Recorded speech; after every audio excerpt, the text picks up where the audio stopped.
Oke, kalau saudara suka tulis catatan khotbah, saya beri judul khotbah saya hari ini 50 versus 500.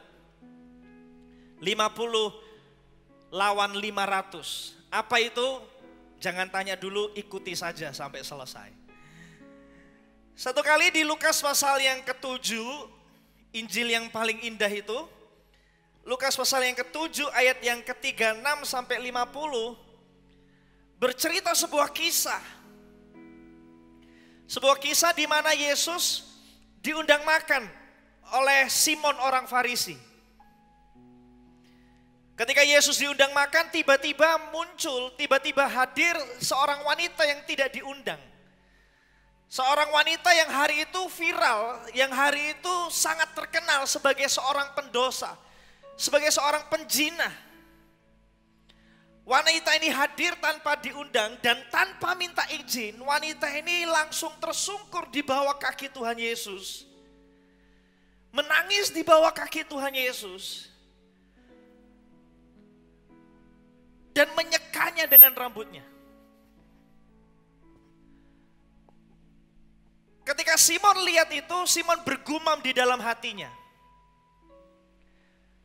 Kalau benar Yesus ini datang dari Tuhan, pasti seharusnya dia tahu siapa wanita ini. Ini wanita berdosa, ini seorang penjina. Karena waktu itu orang Yahudi tidak boleh menjamah segala sesuatu yang najis. Dan seorang yang berzina adalah najis di hadapan Tuhan. Najis di hadapan Tuhan. Di bayangan Simon hari itu, Simon berkata seharusnya Yesus tidak mengizinkan wanita ini pegang kakinya Simon, kakinya Tuhan Yesus. Harusnya Tuhan Yesus dengan tegas menghentakkan kakinya dan mengusir wanita ini seperti seekor anjing. Tapi wanita ini nggak diusir sama Tuhan, sebaliknya malah wanita ini dibela sama Tuhan. Tuhan bela wanita ini dengan berkata di Lukas pasal 7 ayat 44. Dan sambil berpaling kepada perempuan itu, ia berkata kepada Simon, engkau lihat perempuan ini Simon, aku masuk ke rumahmu, namun engkau tidak memberikan aku air untuk membasuh kakiku.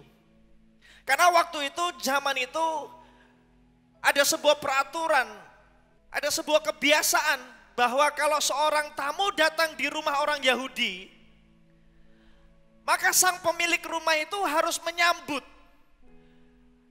Minimal memberikan air untuk sang tamu itu membersihkan kakinya. Karena zaman itu tidak ada sepatu seperti yang kita punya, tidak ada alas kaki yang tertutup seperti yang kita punya. Dan medannya waktu itu medan yang sangat berpasir.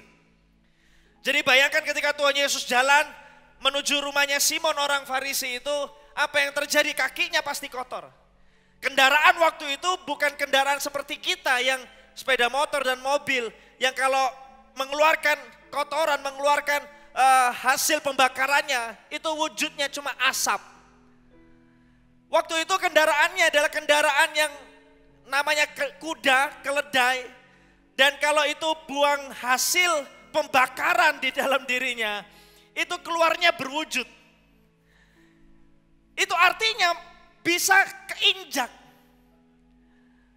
Jadi sebuah kebiasaan waktu itu kalau seorang tamu mau datang ke rumah seseorang, pemilik rumah harus menyediakan air. Dan Tuhan Yesus berkata, kamu gak sediakan air buat aku, untuk aku bersihkan kakiku. Sementara wanita ini, yang menurutmu tidak layak, tidak pantas, dia bersihkan kakiku bukan dengan air biasa, dia bersihkan kakiku dengan air matanya dan menyekanya dengan rambutnya. Jangan dipikir itu sesuatu yang mudah, saudara. Bayangkan kaki kotor yang dialami oleh Tuhan Yesus harus dibersihkan dengan rambut seorang wanita. Hari ini kita belum bisa terlalu mengerti karena kaki kita semua tertutup dan semua bersih. Kalau saya basuh kaki saudara, mungkin itu berat, tapi tidak terlalu berat. Kenapa? Karena kaki saudara bersih. Bayangkan kalau 2 minggu saudara ada di pinggir jalan, tidak bersepatu, tidak mandi, dan saya memutuskan untuk membasuh kaki saudara, itu baru berat. Kenapa? Karena memang baunya luar biasa pasti. Dan itu yang dialami oleh Tuhan Yesus. Tuhan Yesus kakinya kotor, tidak dibersihkan oleh Simon, tidak diberikan air sama Simon. Lalu wanita ini dengan kerendahan hatinya, dia bersujud di bawah kaki Tuhan Yesus, menangis, merendahkan dirinya. Dan menyeka kaki Tuhan Yesus dengan rambutnya. Memposisikan dirinya sebagai budak. Karena hanya budak yang membasuh kaki waktu itu. Budak yang tidak punya hak. Kalau seorang pemilik rumah punya budak, maka tindakan yang bisa lebih baik yang dia bisa lakukan untuk sang tamunya adalah dia menyuruh budaknya untuk membasuh kaki. Jadi wanita ini memposisikan dirinya sebagai budak. Dia membasahi kaki Tuhan Yesus dengan rambutnya. Wanita ini punya sesuatu yang tidak dipunyai oleh Simon orang Farisi itu. Apa itu? Hati yang melayani. Wanita ini dibela sama Tuhan dan Tuhan berkata, wanita ini punya sesuatu yang kamu gak punya. Wanita ini punya kerendahan hati, wanita ini punya sikap hati yang melayani. Sedangkan kamu, aku datang ke rumahmu dan kamu tidak menghargai aku. Aku datang ke rumahmu, benar engkau mengundang aku, tapi engkau tidak menghormati aku dengan menyediakan yang sepatutnya untuk aku membersihkan diriku. Wanita ini punya sesuatu yang tidak dipunyai Simon, hati yang melayani. Lah pertanyaannya, kenapa wanita ini punya hati yang melayani, sedangkan Simon tidak punya hati yang melayani? Apakah saudara bertanya hal yang sama? Kenapa wanita ini punya hati yang melayani, sedangkan Simon dengan agamanya, dengan kebaikannya, dia tidak punya hati melayani? Untuk menegur Simon, saya suka Tuhan Yesus. Kenapa? Tuhan Yesus menegurnya itu dengan cara elegan. Untuk menegur Simon, Tuhan Yesus bukan menghardik Simon. Tuhan Yesus bukan mencela Simon. Tuhan Yesus memberikan sebuah perumpamaan.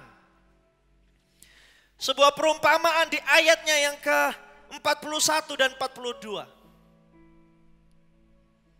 Dikatakan seperti ini.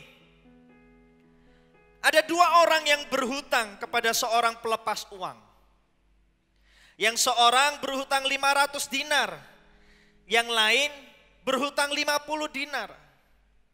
Karena mereka tidak sanggup membayar, maka ia menghapuskan hutang kedua orang itu.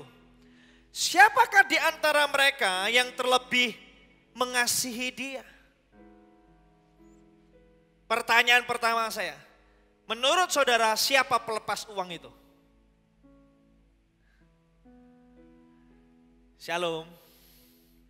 Ini saya tanya boleh dijawab. Menurut saudara siapa sang pelepas uang itu? Ada orang di sini? Boleh gak saya dengar satu suara saja? Menurut saudara siapa sang pelepas uang ini? Ini telinga saya yang kurang dengar atau memang gak ada suara? Siapa sang pelepas uang ini? Tuhan. Oke, Tuhan sang pelepas uang.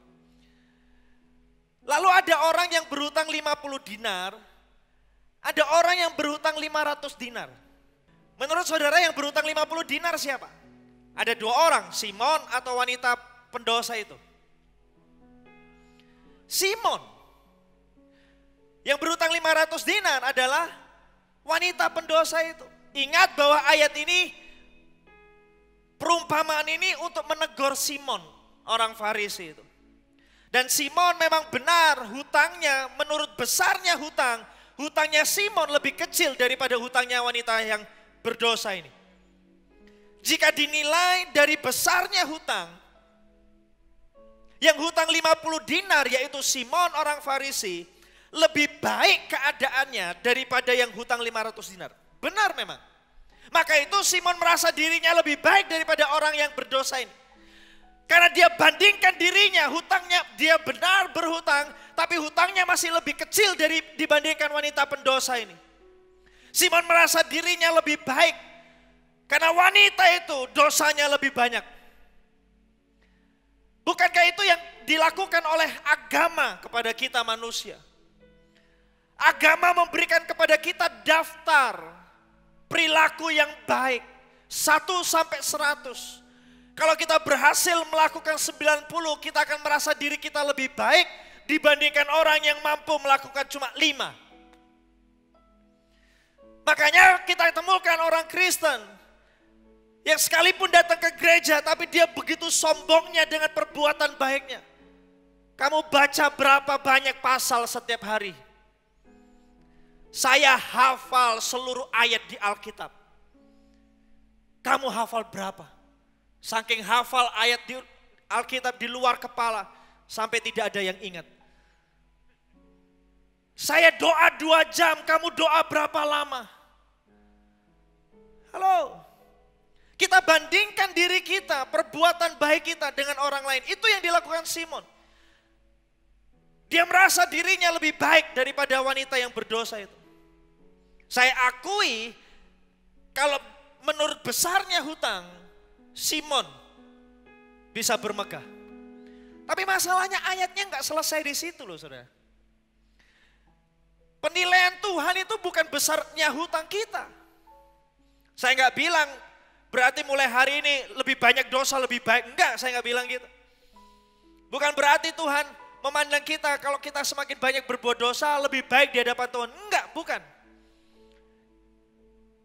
Tapi penilaian Tuhan bukan besar kecilnya hutang. Karena ayatnya belum selesai.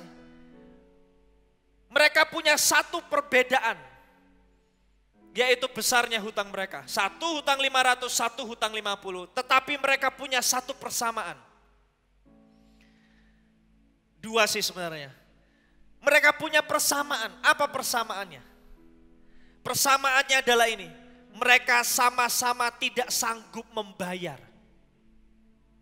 Nah sekarang kalau cara penilaiannya bukan lagi besarnya hutang, tetapi ketidaksanggupan mereka membayar, sekarang terbalik justru.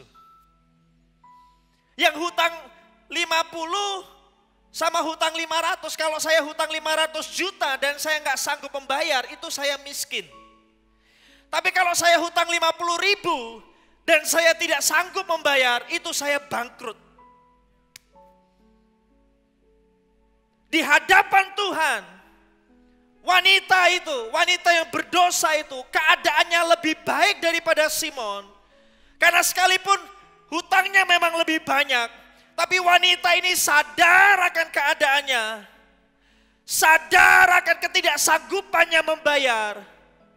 Dan karena kesadarannya itu, ketika Sang Tuhan mengampuni dan melepaskan hutangnya, dia menyadari kasih dari Sang Tuannya itu. Keadaan wanita itu lebih baik di mata Tuhan. Karena dia sadar akan kasih Allah. Dan Simon, sekalipun dosanya, sekalipun hutangnya memang lebih kecil. Tapi karena hutangnya lebih kecil, akhirnya dia tidak sadar akan keadaannya. Dan dia tidak menyadari kasih yang diberikan Tuhan itu, yang sudah mengampuni hutangnya yang 50 itu. Sesungguhnya Tuhan sedang berkata sama Simon, Simon, benar hutangmu memang lebih sedikit daripada wanita ini. Tapi keadaan wanita yang berdosa ini lebih baik karena dia tahu diri dan sadar akan kasih yang aku berikan kepadanya.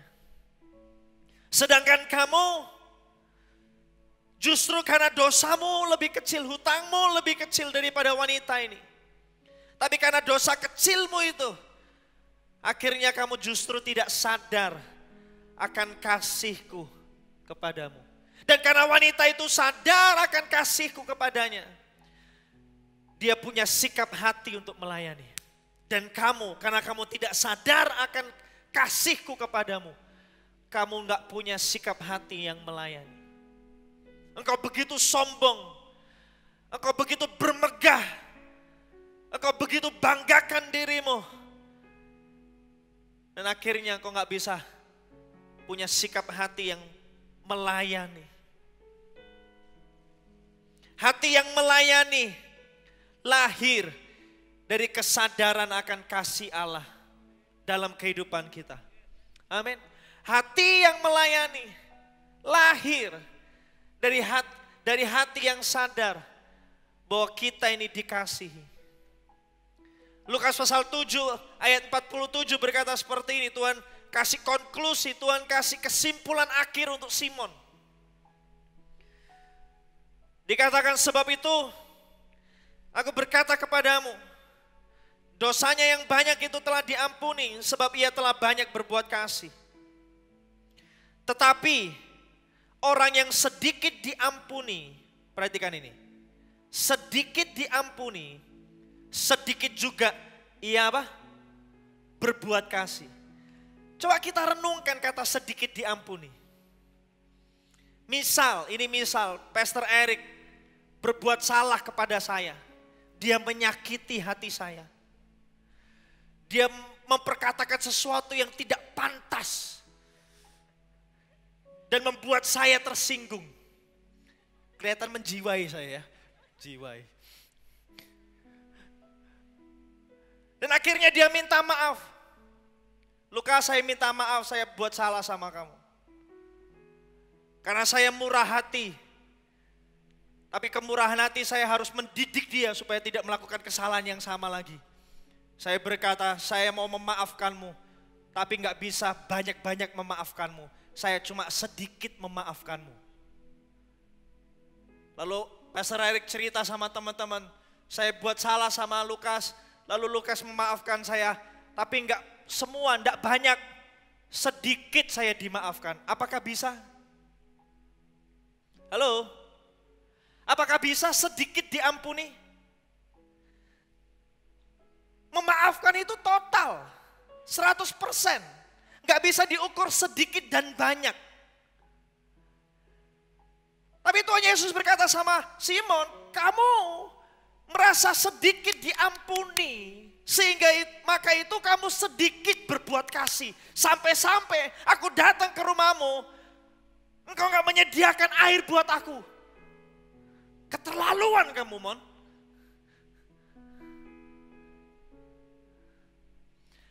Sedikit diampuni itu bukan dari sudut pandang sang pemberi pengampunan. Tapi karena Simon merasa hutangnya sedikit, jika dia bandingkan dengan hutang yang 500 dinar itu, dia merasa lebih sedikit diampuni. Dia merasa effort atau usaha sang pelepas uang itu untuk mengampuni dia, usahanya lebih kecil dibandingkan usaha sang pelepas uang itu untuk mengampuni yang hutang 500. Dan karena dia merasa lebih sedikit jika dibandingkan sang 500 ini, dia tidak mampu merasakan kasih Tuhan itu. Karena dia tidak mampu merasakan kasih Tuhan itu, akhirnya dia sedikit berbuat kasih. Apakah saya masuk di akal saudara? Amin. Amin. Membandingkan diri dengan orang lain membuat kita tidak menyadari kasih Allah dalam hidup kita. Waktu kita ini membandingkan diri kita dengan orang lain, pada akhirnya kita tidak bisa melihat, tidak bisa merasakan, tidak bisa menyadari bahwa kasih Allah itu begitu besar buat kita. Siapa yang bilang bahwa usaha sang pelepas uang itu untuk mengampuni yang 50 lebih kecil dibandingkan sang pelepas uang itu untuk mengampuni yang 500? Siapa yang bilang?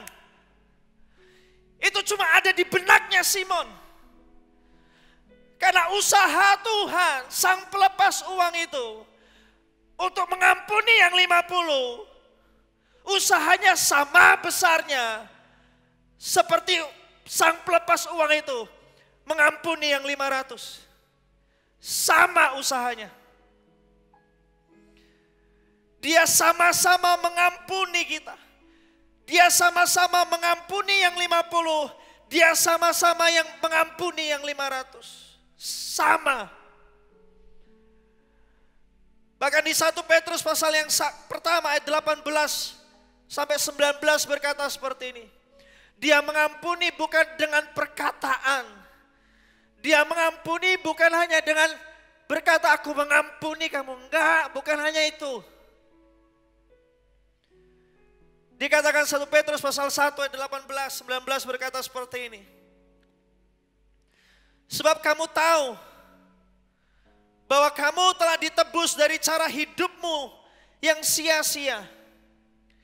Yang kamu warisi dari nenek moyangmu itu. Bukan dengan barang yang fana. Dia mengampuni dengan membayar. Sang pelepas uang itu mengampuni dengan cara bayar. Bukan dengan barang yang fana. Bukan pula dengan perak atau emas. Melainkan dengan darah yang mahal. Yaitu darah Kristus.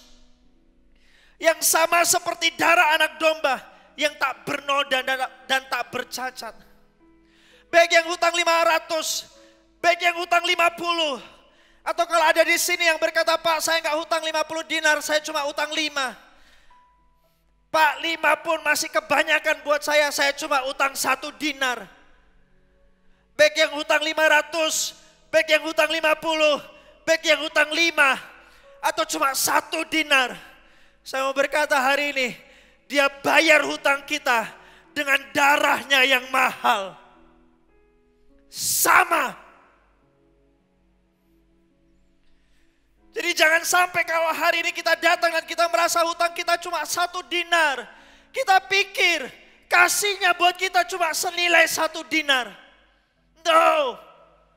Kasihnya buat kita standarnya tetap. Apa itu? Darahnya yang mahal. Darahnya yang mahal. Darahnya yang dia korbankan. Untuk membayar 1 dinar hutang kita yang kecil itu. Rasakan kasihnya yang besar itu. Dan berhenti membandingkan diri saudara dengan orang lain. Berhenti membandingkan diri saudara dengan orang lain. Yang pada akhirnya membuat saudara tidak mampu merasakan kasihnya. Membandingkan diri dengan orang lain. Membuat kita tidak mampu merasakan kasihnya yang besar buat hidup kita. Gak bisa. Itu jadi penghalang. Bahkan itu akan membutakan mata kita. Padahal dia sudah curahkan kasihnya yang besar buat hidup kita. Dulu waktu saya bertobat pertama kali, waktu remaja saya cukup nakal. Bahkan saya pernah cerita, ini memalukan sebenarnya. Saya pernah berhasil mencuri di satu toko kaset karena hari itu saya suka kaset atau lagu-lagu house music waktu itu.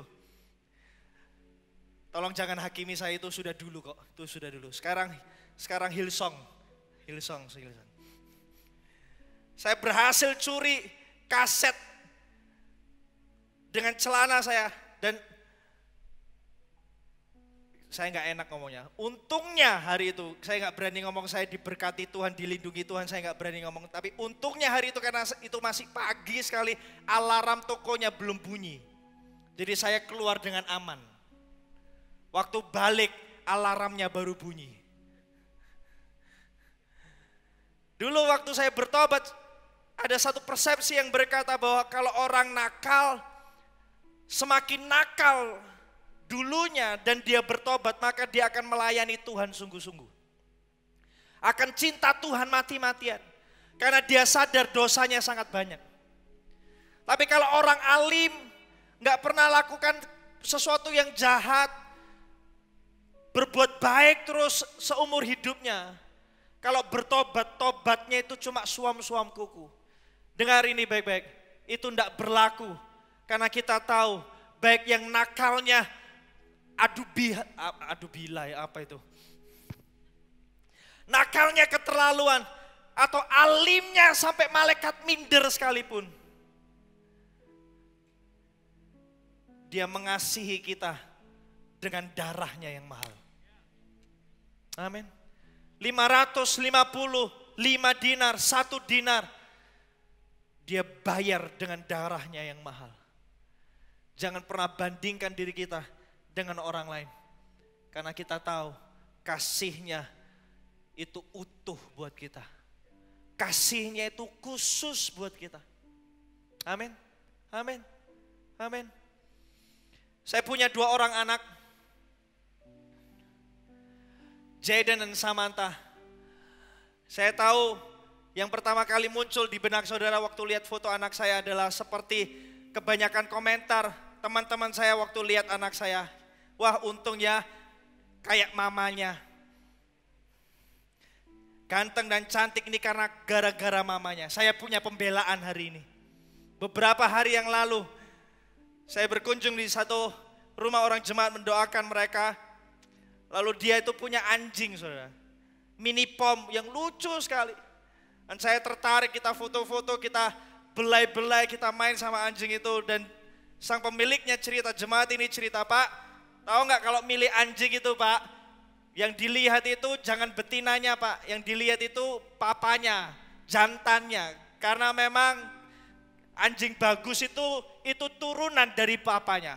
Waktu saya dengar itu iman saya timbul. Saya punya pembelaan hari ini di hadapan teman-teman saya yang akan mencelatu saya. Bahwa anak saya ganteng dan cantik itu karena papanya. Tapi saudara mungkin berkata, Pak itu anjing. Lah itu masalahnya saudara. Waktu saya sadar itu anjing. Iman yang tadinya muncul tiba-tiba hancur. Air mata kebahagiaan yang tadinya mulai mengalir tiba-tiba naik kembali. Saya sadar saya bukan itulah. Saya lebih mulia daripada itu. Tapi bukan itu yang saya mau ceritakan hari ini. 2 anak saya ini punya style, punya sikap hati, punya cara yang sangat berbeda. Punya kebiasaan yang sangat berbeda. Anak saya yang cowok, Jaden, dari lahir kami sadar bahwa anak ini akan bertumbuh sebagai anak yang punya sikap hati yang sangat lembut sekali. Selama pandemi ini saya punya hobi baru. Memelihara kura-kura air. Buat saya menyenangkan kalau lihat kura-kura kecil berenang di akuarium, itu menyenangkan. Dan beberapa hari yang lalu kura-kura saya itu karena kesalahan saya treatment, kesalahan saya memperlakukan kura-kura mati, saudara. Jaden datang dan tanya, Pak, nanti kura-kuranya itu masuk surga enggak, Pak? Buat saya itu pertanyaan yang bodohnya saya enggak berpikir dulu untuk menjawab pertanyaan itu. Buat saya itu pertanyaan yang ringan, maka saya jawabnya ringan saja. Saya jawab ya enggak. Waktu saya jawab ya tidak, itu anak nangis, betul-betul nangis. Bukan cuma menitikkan air mata, dia nangis sejadi-jadinya. Saya peluk dia, saya merasa bersalah saudara, karena saya tidak menjelaskan. Dia nangis, jadi hatinya lembut. Sementara yang perempuan Samantha, dari awal kita sadar bahwa dia akan jadi seorang pemimpin. Dia punya sikap hati yang lebih teguh dari kakaknya, dari kokonya. Beberapa waktu yang lalu kita harus tes PCR yang alat tesnya harus dimasukkan ke hidung. Kokonya lebih dulu sudah nangis. Ini anak waktu lihat kokonya nangis dia tidak takut. Dia masuk sendiri, dia duduk di kursi pesakitannya itu. Dia lepas maskernya dan berkata, Sus sudah siap. Ini 2 anak saya. Apakah saya sama-sama mengasihinya? Sama. Kasih saya kepada anak pertama saya sama besarnya kasih saya kepada anak kedua saya. Tapi masalahnya yang saya berikan tidak mungkin sama. Saya akan berikan yang sesuai yang pas, yang cocok, yang khusus untuk anak pertama saya. Dan tidak akan saya berikan untuk anak kedua saya. Karena saya mengasihi anak kedua saya akan berikan segala sesuatu yang pas, yang khusus, yang unik, yang cocok, khusus untuk anak kedua saya. Dan saya tidak akan pernah berikan kepada anak pertama saya. Kalau suatu hari nanti mereka akan membangun hubungan dengan teman-temannya, kalau boleh, kalau mereka mengizinkan, saya akan memilihkan buat mereka orang-orang yang tepat untuk berada di dekat mereka. Karena saya kenal mereka. Setiap pemberian saya, setiap izin saya, itu adalah bentuk kasih saya. Yang khusus, unik, satu-satunya untuk mereka. Dan mereka gak bisa compare, gak bisa bandingkan. Apa yang saya izinkan kepada anak pertama saya, gak bisa di-compare dengan apa yang saya izinkan kepada anak kedua saya. Ada amin? Itu yang saya percaya hari ini. Allah kita adalah Bapa kita yang baik, yang mengenal kita sedalam-dalamnya kita. Dia memberikan segala sesuatu kepada kita yang pas, unik, khusus, satu-satunya. Hanya untuk kita. Entah itu makanan, entah itu karir. Bahkan ini yang saya percaya, sampai orang-orang yang berada di dekat kita saja pun, itu adalah pemberian Tuhan. Dengar ini bebek, ini yang saya percaya, di GMS Surabaya, kita bukan hanya sekedar berkumpul, beribadah lalu selesai pulang. Di GMS Surabaya kita adalah keluarga. Orang-orang yang ada di dekat kita adalah orang-orang yang Tuhan izinkan, Tuhan berikan untuk kita. Mereka adalah orang-orang yang terbaik, yang pas, unik, satu-satunya untuk kita. Supaya kita diberkati dan dikasih dan bertumbuh dengan luar biasa. Saya bersyukur ada di GMS Surabaya dengan orang-orang yang terbaik yang Tuhan sudah tetapkan. Ada Pastor Caleb, ada Cik Feby, ada teman-teman saya yang di depan sini. Sekalipun kadang-kadang mereka menjengkelkan. Tapi mereka adalah orang-orang yang terbaik yang Tuhan tetapkan. Amin. Amin. Kenal kasih Allah. Sadari kasih Allah dari segala sesuatu yang berada di dekat kita. Bisa dimunculkan, saya tutup dengan ini. Saudara, hidup kita itu adalah sebuah perjalanan rohani. Adalah sebuah pertumbuhan rohani yang mengalami progres dari hari ke hari. Apa itu pertumbuhan rohani? Buat saya pertumbuhan rohani itu simple. Kita berjalan dari hari ke hari, semakin menyadari kasih Allah. Semakin sadar, setiap kali segala sesuatu Tuhan beri dalam hidup kita, Dia sediakan makanan buat kita yang khusus buat kita. Kita sadar itu kasih Tuhan yang khusus buat kita. Dia sediakan karir buat kita. Dia berkati kita dengan karir tertentu yang mungkin berbeda dengan orang lain. Kita sadar itu kasih Tuhan buat hidup kita. Kita ketemu dengan orang-orang yang terbaik di sekeliling kita. Kita sadar bahwa orang itu ada. Karena itu jadi pemberian yang terbaik buat hidup kita. Pertumbuhan rohani adalah peningkatan kesadaran kita akan kasih Allah dalam hidup kita. Di awal mentalitas hidup kita adalah mentalitas yang mengambil. Segala sesuatu ingin kita miliki sendiri. Kita hidup untuk diri kita sendiri. Dari kecil kita mau ambil semua mainan yang terbaik dan berkata ini milikku. Tapi ketika kita bertumbuh di dalam kasih Tuhan, kita sadar kita ini dikasih, kita dipenuhi dengan kasih Tuhan. Yang tadinya kita mengambil, sekarang kita mulai belajar untuk memberi. Semakin kita sadar akan kasih Tuhan, semakin mudah kita memberi. Halo? Yang tadinya kita egois, hidup untuk diri kita sendiri. Kita jadi orang yang sangat mementingkan diri sendiri.